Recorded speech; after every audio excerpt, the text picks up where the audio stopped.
Hello दोस्तों, good evening. मैं BK पाठक स्वागत करता हूं आप सभी का आपके अपने YouTube channel the study cafe concept से कट ऑफ तक पर। आप सभी का बहुत बहुत स्वागत है। और आज हम क्वेश्चन सेशन करने वाले हैं। ठीक है, वो जनरली थंबनेल तो नहीं बन पाया था, जल्दी में वो दिमाग में नहीं आया, और कल का जो शेड्यूल था वो थोड़ा बिजी था, दैट्स वाई क्वेश्चन सेशन आज ले रहे हैं हम लोग। ठीक है, बिल्कुल। जब मैं नहीं आता तो जनरली थंबनेल हटवा देता हूँ मैं, ताकि बच्चे वेट ना करें। ठीक है, तो बाकी अभी मैं आ ही गया हूँ।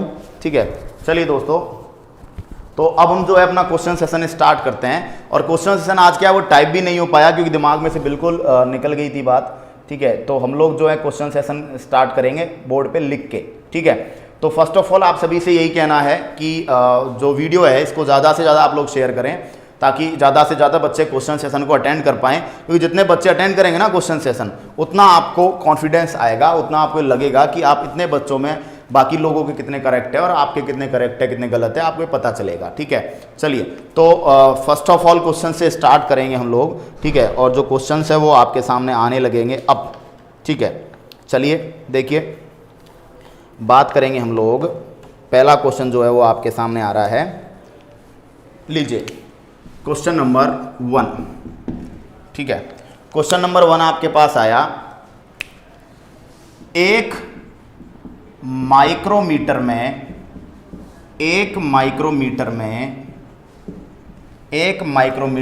कितने मिलीमीटर होंगे? एक माइक्रोमीटर में कितने मिलीमीटर होंगे? एक माइक्रोमीटर में कितने मिलीमीटर होंगे? ऑप्शन है आपके पास। ऑप्शन नंबर ए है 10 की पावर 3, ऑप्शन नंबर 2 है 10 की पावर -3। ठीक है, ऑप्शन नंबर 3 है आपके पास 10 की पावर 6, और ऑप्शन नंबर 4 है 10 की पावर -6। ठीक है, क्वेश्चन को जवाब दोगे आप। बिल्कुल, सबको गुड इवनिंग, सबको गुड इवनिंग। क्वेश्चन सेशन हम स्टार्ट कर रहे हैं। ठीक है, और पहला क्वेश्चन जो है वो आपके स्क्रीन पर मैं लिख चुका हूँ। ठीक है, पहला क्वेश्चन स्क्रीन पर आपके आ चुका है। ठीक है, चलिए मैं तब तक इंक डाल लेता हूँ। एक बार आप लोग बताओगे जल्दी से, क्वेश्चन का जवाब दीजिए। क्वेश्चन का जवाब दोगे आप, कौन सा ऑप्शन करेक्ट है? ठीक है, एक माइक्रोमीटर को आपको मिलीलीटर में कन्वर्ट करना है। ये मैं आपको अच्छे से सिखा कर आया हूँ पिछली जो क्लासेस थी आपकी उनमें, कि कैसे कन्वर्ट किया जाता है, मैं आपको अच्छे से सिखा कर आया हूँ। बात यह है, बस आपको उसको इम्प्लीमेंट करना है। ठीक है, तो बताओगे एक माइक्रोमीटर में कितने मिलीलीटर होते हैं? मिलीमीटर, सॉरी, बोलिए। देखो भाई, हमने एक फंडा समझा था कि जब भी आपको घात चेंज करनी है तो आप एक फॉर्मूला लगाओगे, जिसको बदलना है। आप फॉर्मूला क्या लगाओगे बताओ? जिसको बदलना है अपॉन जिसमें बदलना है। एक तरीका बताया था आपको, जिसको बदलना है अपॉन जिसमें बदलना है। ठीक है, बदलना किसको बताओ? माइक्रोमीटर। माइक्रोमीटर बराबर क्या होता है? 10 की पावर -6 मीटर। माइक्रोमीटर बराबर क्या होता है? 10 की पावर -6 मीटर होता है। क्लियर? और बदलना किसमें? मिलीमीटर में। मिली बराबर क्या होता है? 10 की पावर -3 मीटर। मिली बराबर क्या होता है? 10 की पावर -3 मिलीमीटर। क्लियर? ये ऊपर जाएगा, बताओ 10 की पावर -6 है प्लस के, गुणा माइनस के 10 की पावर 3 हो जाएंगे किसके? प्लस के। तो बताओ आंसर क्या बना? आंसर आपका बना 10 की पावर -3। 10 की पावर -3। एक माइक्रोमीटर में कितने मिलीमीटर है? तो एक माइक्रोमीटर में भैया 10 की पावर -3 मिलीमीटर है। ऑप्शन नंबर बी करेक्ट बनेगा। ऑप्शन नंबर सेकंड आपका क्या बनेगा? करेक्ट बनेगा। ऑप्शन नंबर सेकंड आपका करेक्ट बनेगा। क्लियर? बिल्कुल दोस्तों, ज़्यादा से ज़्यादा प्लीज़ शेयर करें, ताकि क्वेश्चंस जो हैं वो ज़्यादा से ज़्यादा लोग कर पाएँ। ठीक है, अगला क्वेश्चन आ रहा है। अगला क्वेश्चन जो है वो आपके सामने आ रहा है। ठीक है, चलिए, यहाँ तक समझ में आया अच्छे से? नोटिफिकेशन भैया क्यों नहीं आता? ये अब देखो, पूरा सही तरीके से प्लान करते हैं, बट नोटिफिकेशन क्यों नहीं आ पाता? ये यूट्यूब और आपके नेटवर्क की प्रॉब्लम। कई बार आप यूट्यूब को अपडेट नहीं करते तो उसकी भी प्रॉब्लम हो जाती है। ठीक है, तो प्लीज़ आप एक ध्यान रखें कि 6:30 पे आप एग्जैक्ट आ जाएं। अलार्म लगा दीजिए साइंस की क्लास के नाम से, और तब आ जाया करिए आप। ठीक है, तो अगला क्वेश्चन अब आपके सामने आ रहा है। आपको क्या करना है? मात्रकों को मिलाना है। मात्रक जो होते हैं उनको आपको मिलाना है। ठीक है, मात्रकों को अपन मिलाएंगे। आपको मैं 6 मात्रक दे रहा हूं, 1 2 3 4 5 6। देखो पहला है lumen, weber, tesla, farad, Faraday और पॉइज। 6 आपके पास मात्रक है भाई। मात्रकों को विशेष रूप से आपको पढ़ना है, lumen, weber, tesla, farad, faraday, poise. अब देखो, अब हम यहां पे पढ़ेंगे कि आपको मिलाना है। ए नंबर पर धारिता है, कैपेसिटेंस।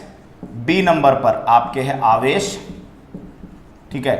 सी नंबर पर आपके है श्यानता, विस्कोसिटी।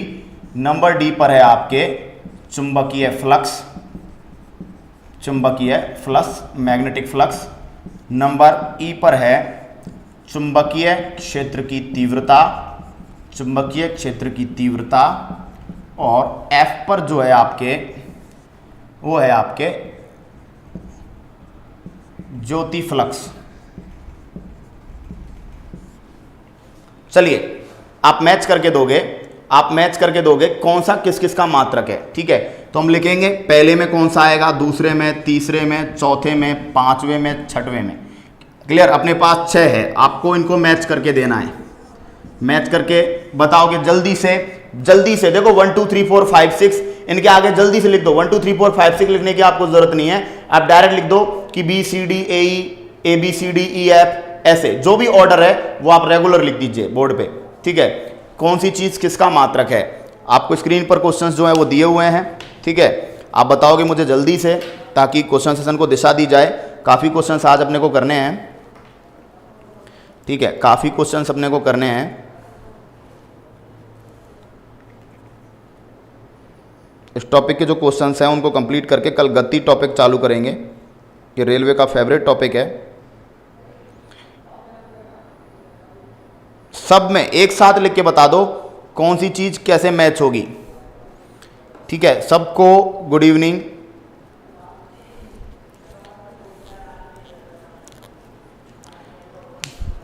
जल्दी से जल्दी मैच कर दीजिए, कंप्लीट मैचिंग चाहिए। देखो आप रेलवे प्लान कर रहे हो तो मात्रक जो वाला टॉपिक है ये आपका बहुत सॉलिड होना चाहिए, क्योंकि लगभग हर पहले दूसरे पेपर में एक ना एक मात्रक जरूर पूछा जाता है, ठीक है। तो मात्रक आपका जो है ये टॉपिक आपका बहुत सॉलिड होना चाहिए।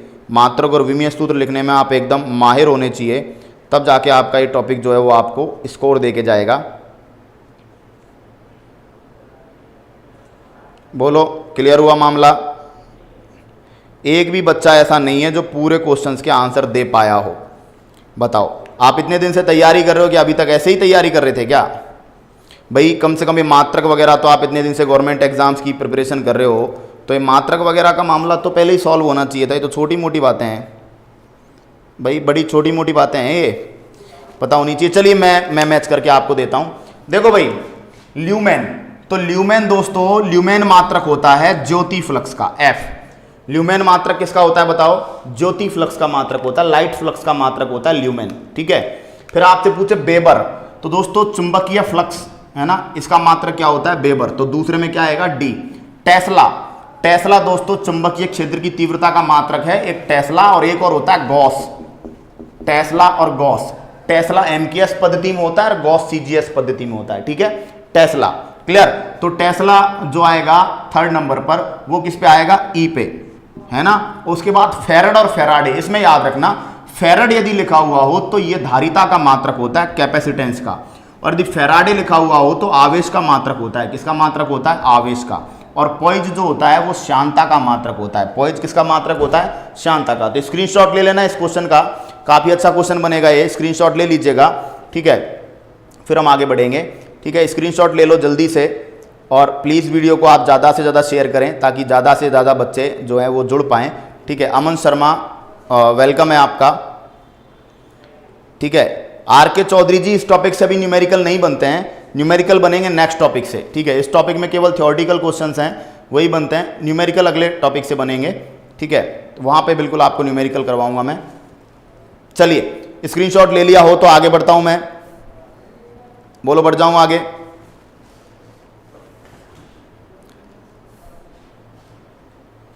चलिए भाई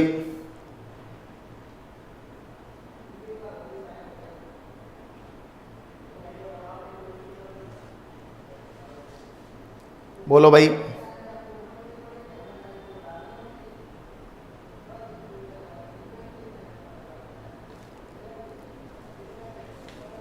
एनवायरनमेंट अभी मई में स्टार्ट करेंगे आपके। चलिए अगले क्वेश्चन की तरफ जाते हैं हम। यहां तक समझ में आया? चलिए अगले क्वेश्चन की तरफ चलते हैं। अगले क्वेश्चन की तरफ चलते हैं। अगला क्वेश्चन है आपका, अगला आपका जो क्वेश्चन है वो आपका आएगा 450 डिग्री को रेडियन में बदलिए। 450 डिग्री को रेडियन में बदलिए। ऑप्शन एक आपका जो आएगा वो आएगा 3π/2 रेडियन। दूसरा जो आएगा वो आपका आएगा 5π/2 रेडियन। तीसरा आएगा 7π/2 रेडियन और चौथा आएगा आपका 9π/2 रेडियन। बोलो भाई।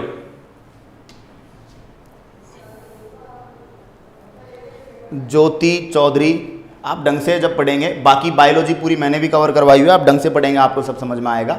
ठीक है, तो इंग्लिश हिंदी दोनों के अकॉर्डिंग मैम लेवल में लेकर चलती हैं, तो आपको उस वजह से थोड़ी प्रॉब्लम हो रही होगी, तो आप इंग्लिश हिंदी दोनों को लेकर पढ़ें। ठीक है, चलिए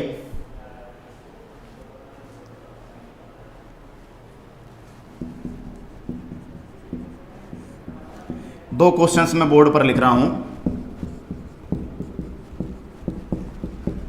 पहला जो है वो आपको लिख चुका था, दूसरा क्वेश्चन बोर्ड पर लिख रहा हूं। रिक्टर पैमाने का प्रयोग किसके मापन में किया जाता है? रिक्टर स्केल का प्रयोग किसके मापन में किया जाता है? रिक्टर स्केल पहला है, पहला जो ऑप्शन है वो आपके पास बनेगा ध्वनि की गति, प्रकाशीय तीव्रता, ध्वनि की गति, प्रकाशीय तीव्रता, लाइट इंटेंसिटी। थर्ड नंबर भूकंप की तीव्रता, और नंबर 4 पर हम पढ़ेंगे, ठीक है, ज्योति तीव्रता। तो रिक्टर स्केल का प्रयोग कहाँ पर किया जाता है? चलो भाई देखो, यहाँ देखो, जब भी डिग्री को रेडियन में चेंज करना हो तो आप क्या कर देते हो बताओ? जो डिग्री होती है उसको π/180 से गुणा कर देते हो, तो 0 से 0 काटा, 9 पंजे 45 और 9 दूना 18, तो बचा क्या बताओ? 5π/2 रेडियन। कितना आ गया? 5/2 5π/2, तो 5π/2, तो आपका आंसर सेकंड क्या बन गया? करेक्ट बन गया, क्योंकि रेडियन को डिग्री में चेंज करते हैं तो π/180 से क्या कर देते हैं? गुणा कर देते हैं। क्लियर? और 9π/2 नहीं आएगा अमन वर्मा जी, 5π/2 आएगा। और रिक्टर पैमाने का जो प्रयोग है ये भूकंप की तीव्रता मापने में करते हैं। रिक्टर स्केल का जो उपयोग है भूकंप की तीव्रता मापने में करते हैं। क्लियर है बात यहाँ तक? रिक्टर स्केल का प्रयोग किस में करते हैं बताओ? भूकंप की तीव्रता मापने में करते हैं। क्लियर आई बात यहाँ तक? ठीक है, चलिए अब देखो, अब अगले क्वेश्चन की तरफ चलते हैं। ठीक है,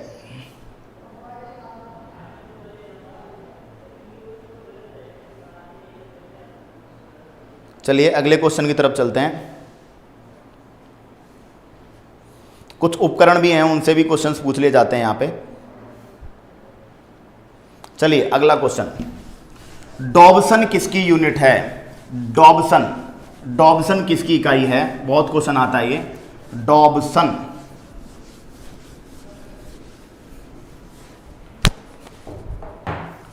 डॉबसन किसकी इकाई है? अगला क्वेश्चन जो है वो आ रहा है आपकी स्क्रीन पे। ठीक है, Manish Sharma, love you too भाई, लव यू टू।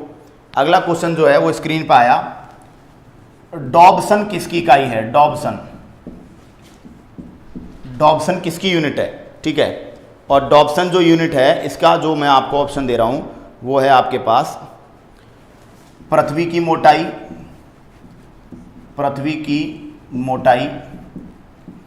दूसरा ओजोन परत की मोटाई, तीसरा, क्लोरोफ्लोरोकार्बन की आकृति।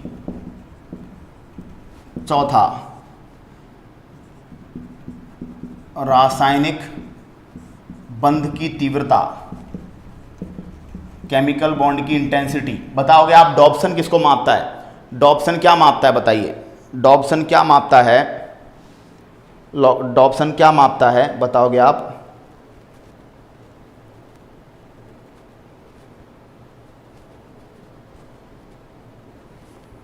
चलिए, ओजोन लेयर की मोटाई। दोस्तों, जो डॉप्सन है ये ओजोन परत की मोटाई को आपके मापता है। तो आपका आंसर क्या बनेगा बताओ? सेकंड ऑप्शन आपका आंसर बन जाएगा, ओजोन परत की मोटाई को मापता है। ठीक है, अगला क्वेश्चन है आपसे पायरोमीटर। पायरोमीटर यंत्र किसको मापता है? पायरोमीटर यंत्र किसको मापता है? ऑप्शन पहला है वायुदाब, वायुदाब। दूसरा है उच्च ताप, पहला है वायुदाब, उच्च ताप। तीसरा है आर्द्रता और चौथा है पारे के स्तंभ का दाब, पारे के स्तंभ का दाब। पायरोमीटर किसको मापता है? इस क्वेश्चन का जवाब दोगे। पायरोमीटर किसको मापता है? मनीष शर्मा, धन्यवाद। क्वेश्चन एक बच्चे ने दिया हुआ है, निम्न में से कौन सा समय का मात्रक नहीं है?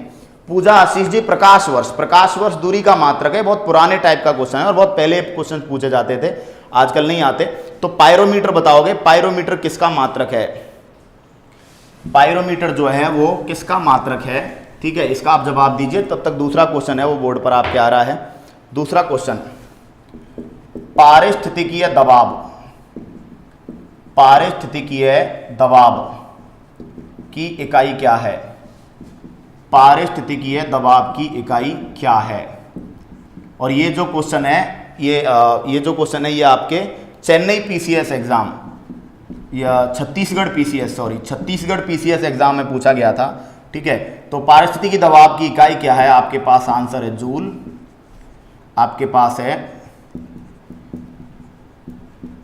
इकोसिस्टम यूनिट, आपके पास थर्ड नंबर पर है पास्कल। ठीक है, और आपके पास 4 नंबर पर है न्यूटन। 4 आपके पास जो है मात्रक। ठीक है, 1 मिनट, इसको आप लिखोगे बार। ठीक है, और इसको आप लिखोगे, इसको जो है आप लिखोगे इसको इकोसिस्टम यूनिट बार, और इसका जो है आप जो लिखोगे वो आप लिखोगे, एक सेकंड, नॉट। चलिए, दोनों का जवाब दीजिए, दोनों क्वेश्चंस का आप जवाब देंगे। ठीक है, पायरोमीटर किसकी यूनिट है आपको ये भी बताना है। पायरोमीटर किसकी यूनिट है? मनीष शर्मा, धन्यवाद। बताओ किसकी? पास्कल ऑप्शन में नहीं है, इस बार बार ऑप्शन में दिया है, नोट दिया है साथ में। ठीक है, तो आप बताओगे जल्दी से आपको क्वेश्चन के आंसर दोनों के देने हैं। ठीक है, पायरोमीटर जो होता है इसका भी जवाब मैं आपको बता दूंगा कि पायरोमीटर किसका मात्रक है। ठीक है, बताइए भाई। चलिए, जवाब मैं आपके सामने रखता हूं। देखो, बयाना साइड से शादी ले लोगे क्या? अरे ऑनलाइन रिश्ता पहली बार हो रहा है यार, है ना, ऑनलाइन यूट्यूब चैनल पे रिश्ता। देखो दोस्तों, पायरोमीटर उच्च तापमान को मापता है, हाई टेम्परेचर को मापता है। पायरोमीटर किसको मापता है? हाई टेम्परेचर को मापता है। ठीक है, और यदि आपसे पारिस्थितिकीय दबाव, देखो पारिस्थितिकीय दबाव का मतलब होता है एनवायरमेंटल प्रेशर, और एनवायरमेंटल प्रेशर का मतलब होता है वायुमंडलीय दाब, आप इसको कह सकते हो। जो पारिस्थितिकी क्या होती है? पर्यावरण, एनवायरमेंट। तो एनवायरमेंट जो प्रेशर लगा रहा है, प्रकृति जो प्रेशर लगा रही है, इसको आप क्या बोलोगे? वायुदाब। और वायुदाब का मापन किस में कर सकते हैं बताओ? बार में कर सकते हैं, बार में कर सकते हैं, पास्कल में कर सकते हैं, और कई बार शॉर्ट में एटीएम भी लिख दिया जाता है, एटमॉस्फेरिक प्रेशर। क्लियर है बात यहां तक? ठीक है, तो बार में भी कर सकते हो, पास्कल में भी कर सकते हो, एटीएम में, और टॉर भी आ सकता है। ये सारे मात्रक प्रेशर के हैं, बार, पास्कल, एटीएम, टॉर, ये सारे मात्रक किसके हैं बताओ? किसके हैं बताओ? ये सारे मात्रक जो हैं वो प्रेशर के हैं। किसके बताओ?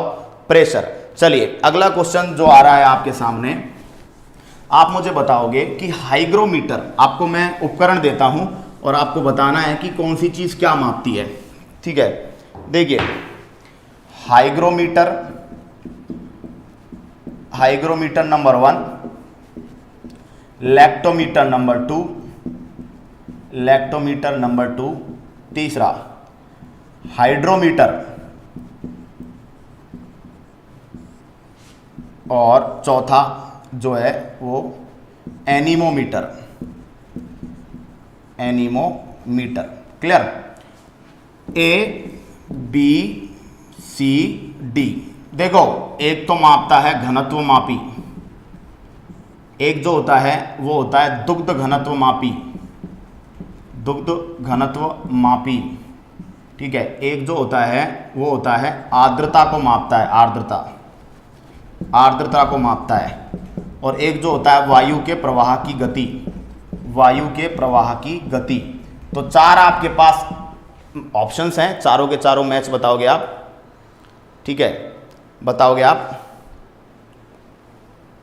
मनीष शर्मा जी धन्यवाद, अच्छा है, आपके जज्बातों की कद्र करता हूँ। देखेंगे, अभी वैसा कोई ऐसा मुद्दा है नहीं। ठीक है, गुर्जर राय सिंह, बिल्कुल शानदार ही मिलेगा सब। बताइए, ज़्यादा से ज़्यादा क्वेश्चंस को प्लीज़ शेयर करें क्वेश्चन सेशन को, ताकि ज़्यादा से ज़्यादा बच्चे जो है वो हमसे जुड़ पाएँ।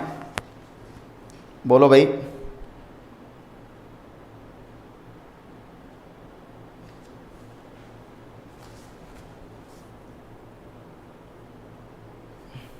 चलिए जल्दी से बता दीजिए क्वेश्चन को कैसे किया जाएगा। जी जी हेमो महावर जी, बिल्कुल सही बात है। देखो भाई बता देता हूं आपको कि जो हाइग्रोमीटर है ऑप्शन नंबर 1, ये मापता है आर्द्रता, और जनरली ये आपेक्षिक आर्द्रता मापता है, रिलेटिव ह्यूमिडिटी, है ना, अलग अलग माध्यमों में आर्द्रता के बारे में। ठीक है, नंबर 2 लैक्टोमीटर है, ये दूध का घनत्व मापेगा, बी।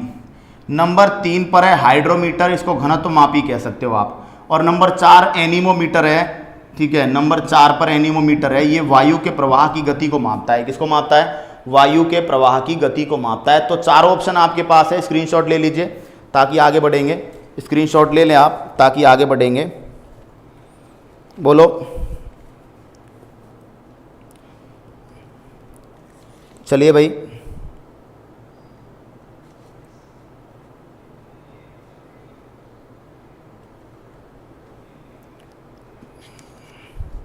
यहां तक समझ में आया? प्रहलाद कुंदारा, कोई प्रॉब्लम नहीं है। चलिए दोस्तों, राडार और सोनार यंत्र, राडार और सोनार यंत्र जो होते हैं वो क्या मापते हैं, चलो ये बता दो। राडार और सोनार, ऑप्शन नहीं दे रहा हूं, राडार और सोनार, इनमें आप मुझे अंतर बताओगे कि राडार कहां काम आता है और सोनार कहां काम आता है। ठीक है, राडार की फुल फॉर्म बता देता हूं आपको, radio detection and ranging, radio detection and ranging. और सोनार की फुल फॉर्म है sound navigation and ranging, sound navigation and ranging,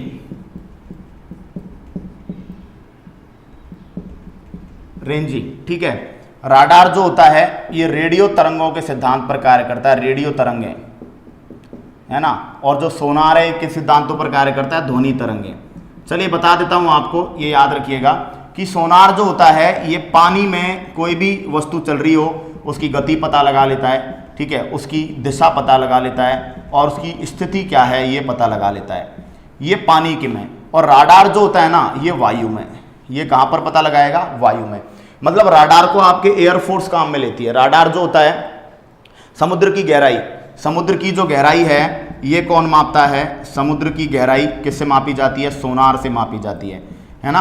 radar जो होता है, राडार जो होता है, वायुयान वगैरह आते हैं ना, वायुयान वगैरह आते हैं। ठीक है, तो उनको जो आपके एरोप्लेन्स वगैरह चलते हैं उनकी लैंडिंग वगैरह, उनको आना जाना, ठीक है, इनको जो कंट्रोल करता है उसको क्या बोलते हैं? राडार, है ना। तो राडार को आपके एयरफोर्स काम में लेती है और सोनार को जो है वो कौन काम में लेता है बताओ? आपके नेवी काम में लेती है। क्लियर है बात यहाँ तक? ठीक है, तो याद रखिएगा राडार की फुल फॉर्म और सोनार की फुल फॉर्म मैं क्वेश्चन के रूप में बताने वाला था, लेकिन पूरा डिटेल में ही बता दिया मैंने। ठीक है, चलो अगले क्वेश्चन की तरफ चलते हैं। और अगला क्वेश्चन जो है वो आपसे क्या कह रहा है, देखिए अगला क्वेश्चन जो है वो आपसे कह रहा है, एक सेकंड चलते हैं अगले क्वेश्चन की तरफ। ठीक है, चलिए, प्रकाश की तीव्रता किस यंत्र से मापी जाती है? प्रकाश की तीव्रता किस यंत्र से मापी जाती है?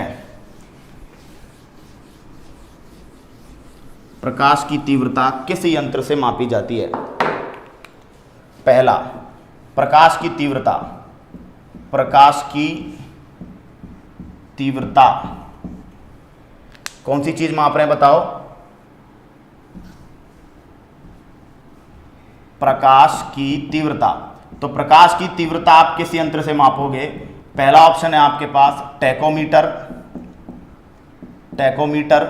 दूसरा यंत्र है आपके पास लक्समीटर, लक्समीटर।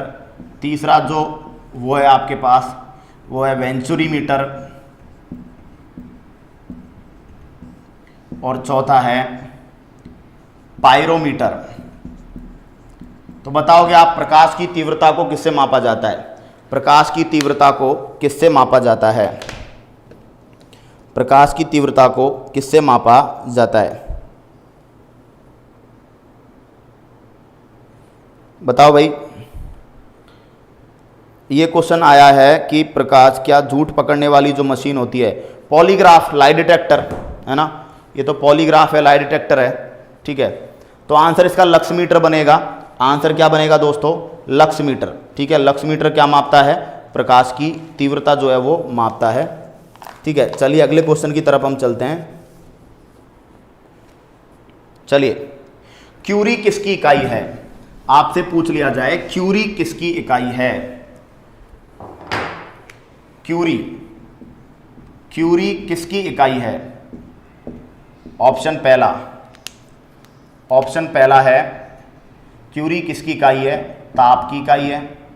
नंबर 2 चुंबकत्व की इकाई है, मैग्नेटिज्म। नंबर 3 रेडियो एक्टिवता की इकाई है, रेडियो एक्टिवता की इकाई है, रेडियो एक्टिविटी।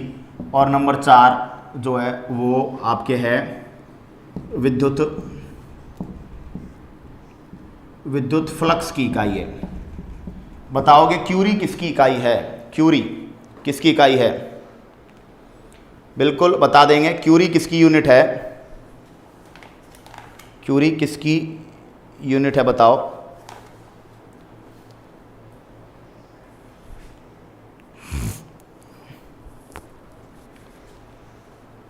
Radio activity. ठीक है, किसकी इकाई बताओ? रेडियो एक्टिविटी की यूनिट है ना। रेडियो एक्टिविटी क्या होती है कि कुछ अस्थायी नाभिक होते हैं, कुछ अस्थायी नाभिक का मतलब कुछ जो होते हैं वो अनस्टेबल न्यूक्लियस होते हैं। ठीक है, जिनकी न्यूक्लियस जो होता है, जिनकी साइज बड़ी होती है, तो न्यूक्लियस की इलेक्ट्रॉन्स पर जो पकड़ है वो कमजोर हो जाती है। तो इलेक्ट्रॉन्स रेगुलरली अपने आप इमिट होते रहते हैं, इलेक्ट्रॉन जो होते हैं वो लगातार विकिरण उत्सर्जित होते रहते हैं। ऐसे जो पदार्थ हैं उनको रेडियो एक्टिव कहलाते हैं। ठीक है, और उनका एक गुण क्या कहलाता है? Radio activity. चलो, क्यूरी का संबंध तो इससे है, आपसे पूछ ले क्यूरी ताप का संबंध किससे है? क्यूरी ताप का संबंध किससे है? ऑप्शन है आपके पास यही चारों। क्यूरी ताप का संबंध किससे है? ठीक है, ऑप्शन चारों की जगह पर मैं थोड़ा चेंज कर देता हूं। क्यूरी ताप का जो संबंध है, इन दो को चेंज कर देता हूं। पृष्ठ तनाव और उत्प्लावन। क्यूरी ताप का संबंध किससे है? अगला क्वेश्चन ये बन गया। पहले क्वेश्चन का आंसर तो रेडियो एक्टिविता आ गया। अगले क्वेश्चन को इसी फॉर्मूले पे अप्लाई करो। राकेश वर्मा, बिल्कुल कमेंट देखा ही है। ठीक है, चलिए इसी पे अप्लाई कीजिए। क्यूरी ताप किससे संबंधित है? क्यूरी ताप किससे संबंधित है? बताइए आंसर। अब बताइए क्यूरी टेम्परेचर किससे रिलेटेड है? आंसर क्या? Radio activity. क्या बोलो दोस्तों? याद रखिएगा क्यूरी तापमान का संबंध चुंबकत्व से है। किससे है बताओ? मैग्नेटिज्म से है, चुंबकत्व से। क्यूरी तो इकाई है रेडियो एक्टिविटी की, लेकिन क्यूरी टेम्परेचर पूछ लिया जाए, क्यूरी तापमान क्या होता है? देखो 3 पदार्थ हैं जो लो चुंबकीय होते हैं, आयरन, कोबाल्ट और निकिल। आयरन, कोबाल्ट, निकिल जो होते हैं लो चुंबकीय होते हैं। लो चुंबकीय पदार्थ वे होते हैं जिनको आप मैग्नेटिक फील्ड में रख दो ना तो बहुत तेजी से मैग्नेटिक फील्ड की ओर अट्रैक्ट होते हैं, आकर्षित होते हैं। Iron, cobalt, nickel. तो दोस्तों ये हम पढ़ते हैं फिजिक्स में कि टेम्परेचर जैसे जैसे बढ़ाते जाते हैं तो मैग्नेटिज्म जो है, चुंबकत्व का जो गुण है वो क्या होता जाता है, कम होता जाता है। जैसे जैसे मैग्नेटिज्म बढ़ाते हैं चुंबकत्व का गुण क्या हो जाता है, कम हो जाता है। बिल्कुल Chetan Tailor, at which temperature the ferromagnetic material converts into the paramagnetic. ठीक है, यानी कि ऐसा तापमान जिस पर लोह चुंबकीय पदार्थ अनुचुंबकीय में कन्वर्ट हो जाए, पैरामैग्नेटिक नहीं, डायमैग्नेटिक, अनुचुंबकीय। ठीक है, लोह चुंबकीय पदार्थ कैसे में कन्वर्ट हो जाए बताओ, अनुचुंबकीय में कन्वर्ट हो जाए, अनुचुंबकीय में कन्वर्ट हो जाए, उसको क्या बोला जाता है बताओ, क्यूरी टेम्परेचर। क्या बोला जाता है बताओ, क्यूरी टेम्परेचर बोला जाता है। ठीक है, आगे बात समझ में क्लियर। पृष्ठ तनाव होता क्या है कि जो लिक्विड होते हैं, द्रव होते हैं, वो अपने मुक्त पृष्ठ को सिकोड़ लेते हैं, वो अपने सरफेस एरिया को एकदम सिकोड़ लेते हैं, उस क्षमता को क्या बोला जाता है, सरफेस टेंशन, पृष्ठ तनाव। चुंबकत्व मैग्नेटिज्म आप जानते ही हो कि चुंबकीय पदार्थों को अपनी तरफ खींचना या उनको वापस करना, ये मैग्नेटिज्म है। ठीक है, ममता मीणा जी सैटरडे को क्लास हुई थी, फ्राइडे को नहीं हुई थी आई थिंक। ठीक है, रेडियो एक्टिविटी आप जानते हो, बता दिया था। और उत्प्लावन जो होता है, जब भी किसी वस्तु को आप जल में डालते हो तो जल जो होता है ना, वो वस्तु जा रही होती है नीचे, और जल जो होता है उस पर ऊपर की ओर एक फोर्स लगाता है। वो जब भी किसी वस्तु को किसी लिक्विड में आप डालते हो तो लिक्विड उस वस्तु पर ऊपर की ओर क्या लगाता है, एक फोर्स लगाता है। उस फोर्स को आप क्या बोलते हो, उत्प्लावन। क्या बोलते हो बताओ, उत्प्लावन। क्लियर। क्यूरी ताप सबका अलग अलग होता है, क्यूरी ताप सबका अलग अलग होता है। जैसे आप बात करोगे कोबाल्ट का, तो आई थिंक मुझे जो है 1358 केल्विन, 1358 केल्विन आई थिंक होता है, 100% श्योर नहीं हूँ बट इतना ही है लगभग। निकिल का जो होता है, ठीक है, आयरन का जो होता है वो होता है 1043 केल्विन, और जो निकिल होता है उसका 627 केल्विन होता है। कोबाल्ट का 1358 है, ठीक है, आयरन का जो है वो 1043 है, ठीक है, और जो निकिल का है वो 627 है। ठीक है, 99% श्योर हूँ इस मामले में कि वैल्यू जो है वो यही है। ठीक है, थोड़ा बहुत ऊपर नीचे पॉसिबल है।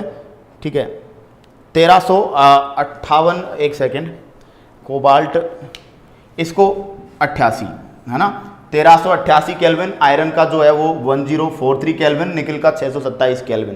क्लियर है बात यहाँ तक? ठीक है, आगे बात समझ में, बोलो क्यूरी टेम्परेचर। ठीक है, चलिए अब आपको 3 चीज बता रहा हूं, उनका कॉन्टेक्ट बताओगे किससे है।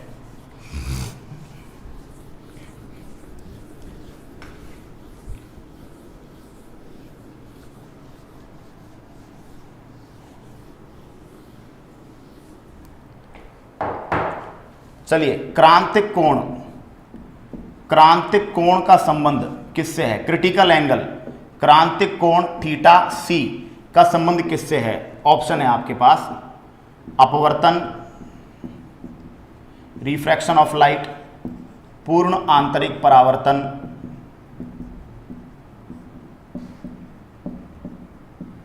ध्रुवण, और चौथा प्रकाश का प्रकीर्णन।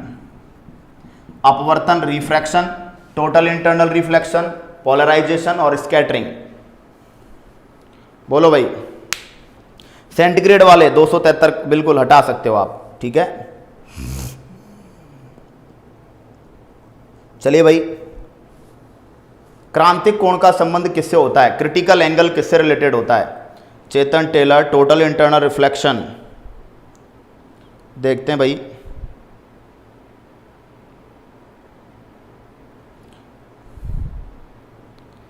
बताइए जल्दी से। बिल्कुल सबका आंसर बी। ये रहा, देखो देखो क्रांतिक कोण क्या होता है। क्रांतिक कोण देखो, जब कोई प्रकाश किरण जो होती है वो सघन माध्यम से विरल माध्यम में जाती है, ठीक है, सघन से विरल में जाती है तो वो जो होता है वो नॉर्मल जो होता है उससे दूर भागती है, दूर भागती है। तो एक समय ऐसा आता है जब दूर भागते भागते भागते भागते ये इधर पहुंच जाती है, इधर। अपवर्तन कोण का मान कितने डिग्री हो जाता है, 90 डिग्री, है ना। जो रिफ्रैक्शन एंगल है उसकी वैल्यू क्या हो जाती है, 90 डिग्री। तो आपतन कोण, आपतन कोण मतलब इंसिडेंट एंगल, आपतन कोण का वह मान जिस पर अपवर्तन कोण जो होता है वो 90 डिग्री हो जाता है, उसे क्या बोलते हैं, उसे बोलते हैं क्रांतिक कोण। आपतन कोण का वह मान, ठीक है, the specific incident angle eight which the refraction angle is 90 degree. वह टेम्परेचर, वह निश्चित आपतन कोण जिस पर अपवर्तन कोण का मान 90 डिग्री हो जाता है, वो कौन सा है बताओ? वो क्रांतिक कोण कहलाता है। और क्रांतिक कोण से ऊपर जैसे ही आप आपतन कोण को बढ़ाओगे, ठीक है, जैसे ही आप आपतन कोण का मान इंसिडेंट एंगल की वैल्यू क्रिटिकल एंगल से ज्यादा कर दोगे, वैसे ही तुरंत आपको टोटल इंटरनल रिफ्लेक्शन, पूर्ण आंतरिक परावर्तन की घटना देखने को मिलेगी। Chetan Tailor, the angle of incidence at which when ray goes from denser to rare, बिल्कुल सही बात है। Medium reflects back in the same medium, बिल्कुल सही है। ठीक है, जब कोई प्रकाश किरण सघन माध्यम से विरल माध्यम में जा रही हो और क्रांतिक कोण से अधिक कोण पर वो उस पर गिर रही हो, तो वह अगले माध्यम में जाने की बजाय अपने ही मीडियम में वापस बैक हो जाती है। तो दोस्तों आंसर जो बनेगा वो बनेगा पूर्ण आंतरिक परावर्तन। चलिए, क्रांतिक कोण तो आपको याद है, चलिए क्रांतिक ताप भी बता दीजिए। क्रांतिक ताप कहां आता है काम में? क्रांतिक ताप, क्रांतिक ताप के लिए आपसे ऑप्शन पूछ सकता हूं मैं, चुंबकत्व, दूसरा ऊष्मा इंजन, थर्ड नंबर पृष्ठ तनाव, सरफेस टेंशन, पृष्ठ तनाव, और चौथा घर्षण। क्रांतिक ताप का संबंध किससे है? Magnetism, heat engine, surface tension, ठीक है, और फ्रिक्शन, घर्षण से। हीरे का 24 डिग्री, सुरेश केवट, हीरे का क्रांतिक कोण 24 डिग्री। चलिए दोस्तों, ज़्यादा से ज़्यादा आप लोग लाइक एंड शेयर करें, आप सबसे ये रिक्वेस्ट है। प्लीज़ अपने व्हाट्सएप फेसबुक के स्टेटस पर हमारा जो चैनल का लोगो है, चैनल का जो पेपर है, चैनल का जो थ्योरी वगैरह जो भी आती है, उसके वीडियोस को आप डालें, ठीक है। चलिए, यहाँ तक बात समझ में आ गई?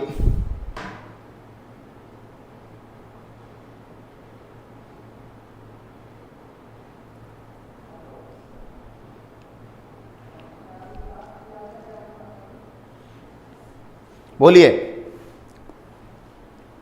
3 या 4, 2 ऑप्शन थोड़ी ना देने होते कबीर सिंह जी, एक ऑप्शन देना होता है।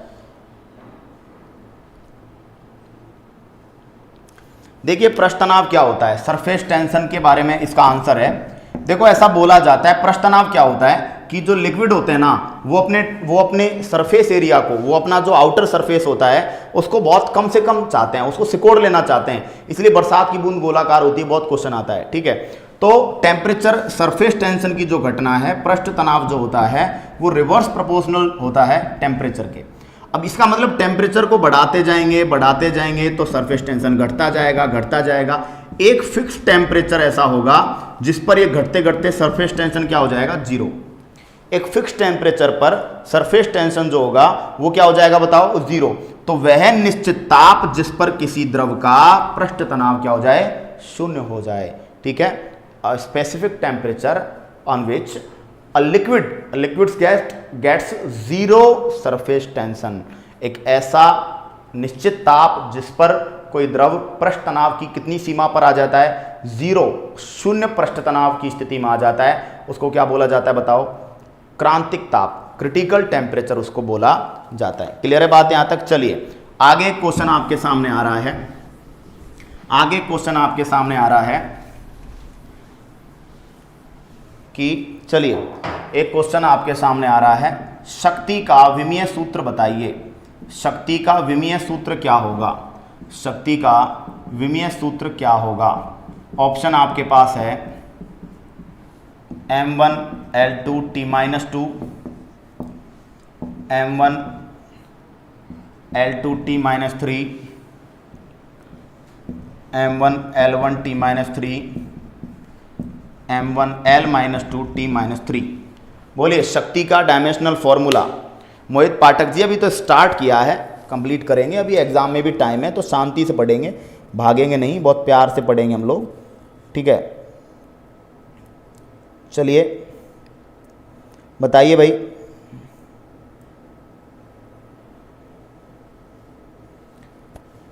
आंसर क्या आएगा निकल कर, जल्दी से बताएंगे आप लोग।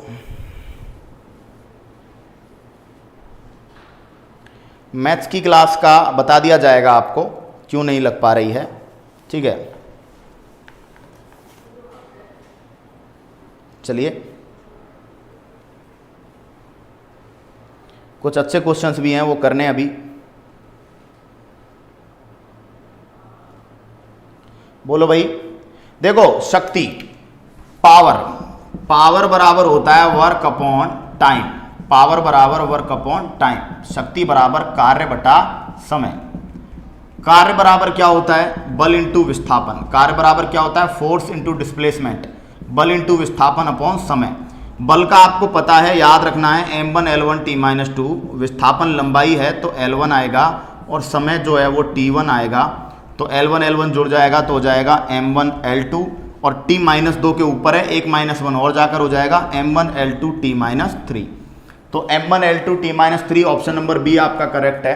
शक्ति का जो डायमेंशनल फॉर्मूला है m1 L2 t-3, newton metre नहीं, न्यूटन प्रति न्यूटन, न्यूटन इंटू मीटर, ये तो बल का है, न्यूटन इंटू मीटर, ये तो बल, ये तो वर्क का होता है, वर्क का, न्यूटन इंटू मीटर है ना। नीचे टाइम का भाग भी देना है आपको, P बराबर W/T, ठीक है। नरेंद्र केरवाल जी, बॉटनी एक ही वीडियो में कंप्लीट करवाया था। अंगद कुमार जी, पिछले वीडियोस को आप देखें, पूरा मैंने पैटर्न बता रखा है कि किस तरीके से डायमेंशनल फॉर्मूला निकाले जाते हैं, पूरा पैटर्न मैंने बताया हुआ है, ठीक है, कि डायमेंशनल फॉर्मूला आप किस तरीके से निकालोगे, तो आप कृपया उसको देखें। प्रहलाद कुंदारा जी, वेलकम है आपका। यादव महावर तगड़ा नाम है, ठीक है। ममता मीणा, नहीं अभी नहीं आ पाई है, टाइम लग रहा है क्योंकि छोटा मोटा काम है, नहीं समय लगता है, ठीक है। पावर का मात्रक वाट, बिल्कुल कबीर सिंह, पावर का मात्रक जो होता है वो होता है वाट। चलिए अगले क्वेश्चन की तरफ चलते हैं।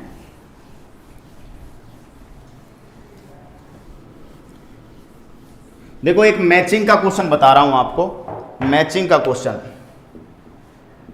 घर्षण व स्नेहक का अध्ययन, घर्षण व स्नेहक का अध्ययन, यंत्र मैच करने हैं आपको। दूसरा ऊंचाई का अध्ययन, ऊंचाई का पता लगाना, घर्षण व स्नेहक का अध्ययन, ठीक है, ऊंचाई का पता लगाना, ठीक है। इसके बाद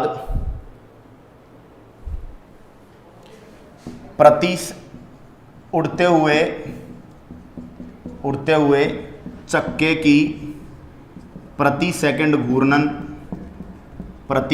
घूर्णन, यानी कि घूर्णन चाल, रोटेशनल स्पीड, घूर्णन चाल नंबर 4। ये वो क्वेश्चंस हैं जो अच्छी एग्जाम्स में पूछे गए हैं, ठीक है, और ये मुझे आपको करवाने हैं, ठीक है। घूर्णन चाल क्लियर, और घूर्णन चाल के बाद आपको, ठीक है, और क्वेश्चंस हैं जो बादलों की दिशा एवं गति, बादलों की दिशा एवं गति, ये आपको मापने हैं। और इधर मैं आपको 4 जो है ऑप्शंस अभी प्रोवाइड कर रहा हूँ, 4 ऑप्शंस जो हैं वो आपको प्रोवाइड कर रहा हूँ, ठीक है। और 4 ऑप्शंस जो है वो आपके क्या हैं, ठीक है। चलिए 4 ऑप्शंस में है आपके अल्टीमीटर,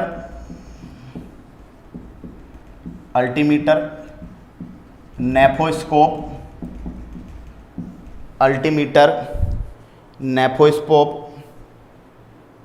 ठीक है, और एक जो है वो आपके ट्राइबोलॉजी,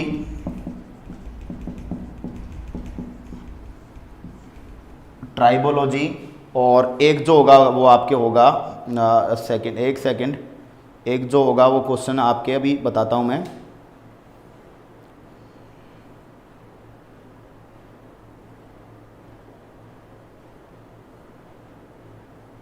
स्ट्रेबोस्कोप। ये दोस्तों चारों के चारों क्वेश्चंस विभिन्न एग्जामों में पूछे जा चुके हैं, और मैं बता सकता हूं आपको किस किस एग्जाम में, ठीक है। जो घर्षण स्नेहक वाला है ये RAS एग्जाम में पूछा गया था 1999 में, RAS एग्जाम में पूछा गया था, ठीक है। और ये ऊंचाई मापने वाला जो यंत्र है, ठीक है, इसको आपसे पूछा गया है, ऊंचाई मापने वाला जो यंत्र है इसको भी पूछा गया है, ठीक है। जो TA एग्ज़ाम होती है, टैक्स असिस्टेंट, ठीक है, उसमें पूछा गया है, ठीक है। उड़ते हुए जो चक्कर है इसको आपसे पूछा गया है, ठीक है। ये RRB बेंगलोर गुड्स गार्ड पूछा जा चुका है, RRB बेंगलोर इसको पूछ चुकी है। और बादलों की जो गति है इसको आरआरबी कोलकाता ने पूछा है। अब बताओ चारों पेपर में आए हुए हैं, तो क्या एक भी आपको याद है? ये प्रीवियस एग्जाम्स के क्वेश्चंस हैं, प्रीवियस एग्जाम्स के क्वेश्चंस हैं। तो बताओगे आप कि किस चीज़ को कैसे आप मैच करोगे। चलिए, नहीं अभी तक कुछ भी नहीं है भैया, ठीक है। तो देखो आपको बता देता हूं, घर्षण और स्नेहक, इसका जो बनेगा पहले में बनेगा ट्राइबोलॉजी। पहले में क्या बनेगा बताओ? ट्राइबोलॉजी। घर्षण और स्नेहक जो होते हैं इनकी स्टडी जो होती है, घर्षण मतलब फ्रिक्शन और स्नेहक का मतलब क्या होता है बताओ? स्नेहक का मतलब क्या होता है? लुब्रिकेंट्स, है ना। इनकी स्टडी, घर्षण को कम करने वाले पदार्थ क्या कहलाते हैं? लुब्रिकेंट्स, है ना, ग्रीस वगैरह जो होती है ना। तो पहले में सी। दूसरा, ऊंचाई का जो पता लगाता है उसे बोला जाता है अल्टीमीटर। ऊंचाई का जो पता लगाता है, भूतल से जमीन से ऊंचाई पता लगाता है, अल्टीमीटर। नंबर 3 पर उड़ते हुए जो चक्कर है उसकी गति को स्ट्रेबोस्कोप मापता है। उड़ता हुआ कोई चक्का होता है, यानी कि मतलब राउंड पर सेकंड, आरपी राउंड पर मिनट, राउंड पर सेकंड कौन मापता है? चक्कर प्रति मिनट, चक्कर प्रति सेकंड कौन मापता है बताओ? ठीक है। तो तीसरे में डी। और जो चौथा है वो है बादलों की दिशा, नेफोस्कोप। बादलों की दिशा को किस में मापते हैं? नेफोस्कोप से मापते हैं। फ्लक्स किसका मात्रक है? फ्लक्स किसी का मात्रक नहीं है। फ्लक्स तो, फ्लक्स नहीं, फिर लक्स पूछा होगा, लक्स। फ्लक्स तो खुद एक राशि है, इसका मात्रक होता है दूसरा, वेबर। चुंबकीय फ्लक्स का मात्रक वेबर, है ना, ठीक है। आगे बात समझ में? तो फ्लक्स नहीं, लक्स होगा वो, ठीक है। आगे बात यहां तक समझ में? चारों क्लियर हुए? स्क्रीनशॉट ले लीजिए। प्रीवियस एग्जाम्स के क्वेश्चंस में अच्छे क्वेश्चंस यहां से पूछे जा चुके हैं, ठीक है। तो चलिए आगे चलेंगे, अभी आगे चलेंगे। अगला क्वेश्चन जो आपके सामने आ रहा है वो देखिए, क्वेश्चन शानदार है। टैकोमीटर क्या मापता है? ठीक है, अगले क्वेश्चन की तरफ चलते हैं। बोलो स्क्रीनशॉट जिनको लेना है ले लीजिए। एक दो क्वेश्चन और कर लेते हैं। कल आपका जो टॉपिक है वो गति चलेगा, ठीक है। कल गति वाला टॉपिक जो है वो आपका चलेगा, ठीक है। तो अगला जो क्वेश्चन है आपके आ रहा है टैकोमीटर। टैकोमीटर किसकी यूनिट है? टैकोमीटर तापमान, ठीक है, घनत्व, चाल, आयतन। टैकोमीटर किसकी यूनिट है? टैकोमीटर किसकी यूनिट है बताओगे आप? टैकोमीटर किसकी यूनिट है?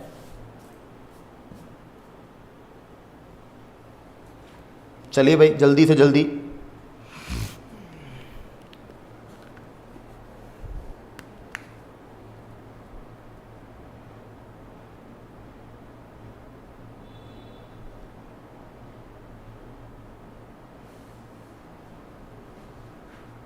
देखो दोस्तों, टैकोमीटर में मापते हैं चाल, स्पीड। स्पीड किस में मापते हैं?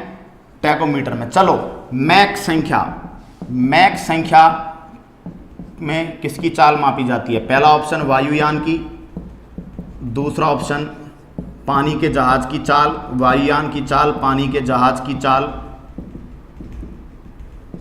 बंदूक की गोली की चाल, बंदूक की गोली की चाल, या प्रकाश की चाल। मैक संख्या में किसको मापा जाता है? वायुयान की चाल, पानी के जहाज की चाल, बंदूक की गोली की चाल और प्रकाश की चाल। बिल्कुल फास्ट है, काफ़ी क्वेश्चंस हमने किए हैं आज, 25, 30, 40 क्वेश्चंस को लगभग कवर किया है, ठीक है। चलिए इस क्वेश्चन का जवाब दीजिए।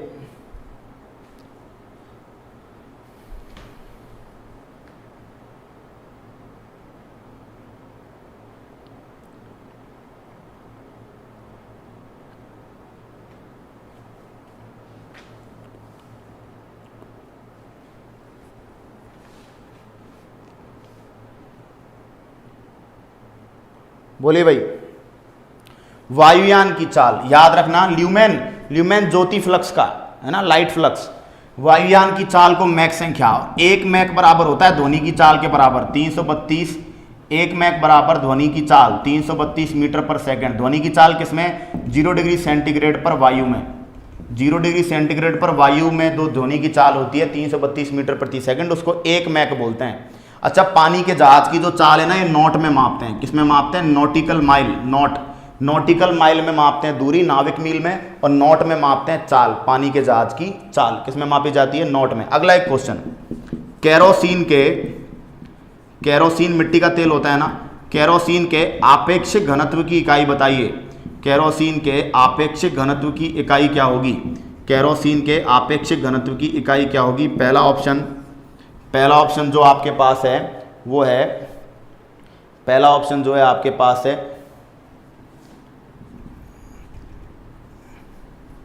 मीटर क्यूब प्रति किलोग्राम, दूसरा ऑप्शन है किलोग्राम प्रति मीटर क्यूब, तीसरा ऑप्शन है ग्राम प्रति सेंटीमीटर क्यूब, और चौथा ऑप्शन है कोई नहीं।